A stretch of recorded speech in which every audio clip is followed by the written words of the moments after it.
स्पष्ट कहा, जो जीत जाता है तो उसकी वाहवाही होती है, उसकी हर बात पर तारीफ होती है। और जो हार जाता है तो उसके लिए हो जाता है कि आपने ये गलती की, आपने वो गलती की।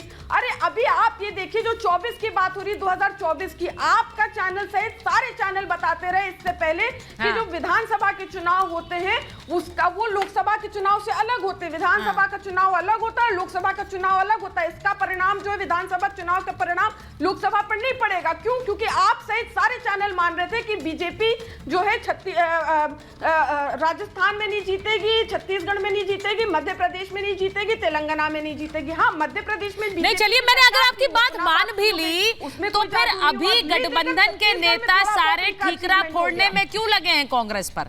आपकी बात मैंने मान ली, चलिए तो फिर ठीकरा कांग्रेस पर क्यों फोड़ रहे हैं? क्योंकि वो 24 की तो अलग कहानी है ना। 24 में तो आप लोग आ रहे हैं, आप ये मान रहे हैं, 24 में आ रहे हैं। हर्षवर्धन जी के पास यादव किसको सुना रहे हैं? देखिए इनको चुप ठीक है, एक मिनट मैं एक बार इनिशियल कमेंट सबसे ले लूंगा, उसके बाद आगे बढ़ते हैं। एक बार हर्षवर्धन जी के पास, प्रेम कुमार जी के पास, हर्षवर्धन जी के पास जा रही।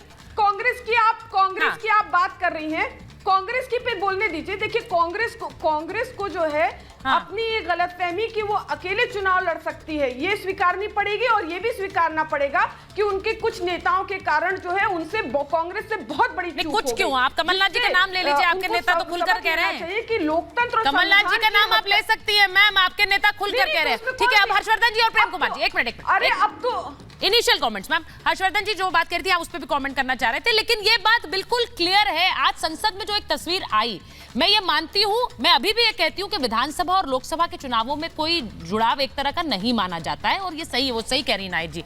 लेकिन 2018 में सारे राज्य हारने के बाद 24, और अभी 3 राज्यों में प्रचंड बहुमत के बाद 24। नहीं, मुझे लगता है कि इस पूरी जो 4 राज्यों के परिणाम आए, अब तो मिजोरम भी आ गया, उन 4 राज्यों के परिणाम को हम दक्षिण से ही शुरू कर लें। क्योंकि भारतीय जनता पार्टी के पक्ष में या विपक्ष में जो बात हो रही तो उसमें कहा जा रहा है कि क्या दक्षिण भारत में वो प्रभाव है, कर्नाटक जीत गई कांग्रेस। दक्षिण भारत में तेलंगाना में भारतीय जनता पार्टी के नेता हैं कटिपल्ली वेंकट रमन रेड्डी, और उन्होंने किसे हराया? के चंद्रशेखर राव और रेवंत रेड्डी को। रेवंत रेड्डी जो प्रोबेबल है मुख्यमंत्री पद के। भारतीय जनता पार्टी जो तेलंगाना में 2018 के विधानसभा चुनाव में 6.5% के आसपास वोट पाती है, आज वो 13% मत पाकर खड़ी है। ये नरेंद्र मोदी का नाम और गारंटी है।